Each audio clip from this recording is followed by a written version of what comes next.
तालिब इल्मी के ज़माने में चंद तलबा में सलाहियतों का ऐसा जौहर पाया जाता है।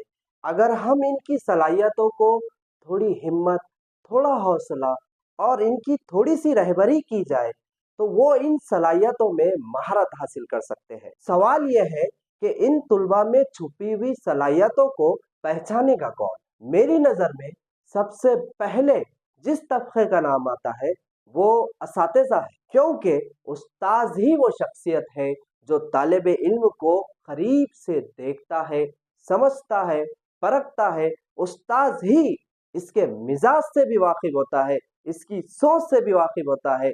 और अगर इनके अंदर से, इन तुलबा में से सलाहियतों को कोई खोज कर निकाल सकता है तो वो उस्ताज है। ना जाने कितने तुलबा हमारे पास हर साल आते हैं और चले जाते हैं।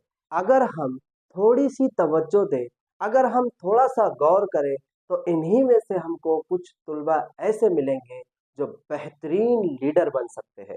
और इन्हीं में ऐसे भी मौजूद हैं जो अच्छी तकरीर करते हैं।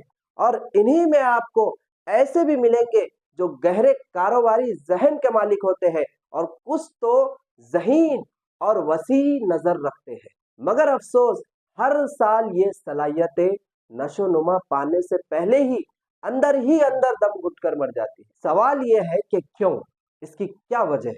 इसकी सबसे बड़ी ये वजह है कि हमने इन तुलबा को नजरअंदाज किया, हमने ही इनको हिम्मत नहीं दी, हमने ही इनके हौसले को नहीं बढ़ाया और ना ही सही वक्त पर इनकी रहनुमाई की गई। हमें चाहिए कि हम देखें और थोड़ा सा गौर करें और जिन तलबा के अंदर जो सलाहियतें मौजूद है उन सलाहियतों को बेदार करना और उन तलबा को उन सलाहियतों का शऊर दिलाना और उन तलबा को उस सिलसिले में रहनुमाई करना, ये हम सब की जिम्मेदारी है। अगर हम इन तुलबा की सलाहियतों को यूं ही नजरअंदाज कर देंगे तो मुमकिन है कि हर साल ना जाने कितने ज़हीन, काबिल और बासलाहियत लीडर हम खो देंगे। ऐसे लीडर्स हम खो देंगे जो इंसानियत के लिए और कौम के लिए नफा बख्श साबित हो सकते हैं।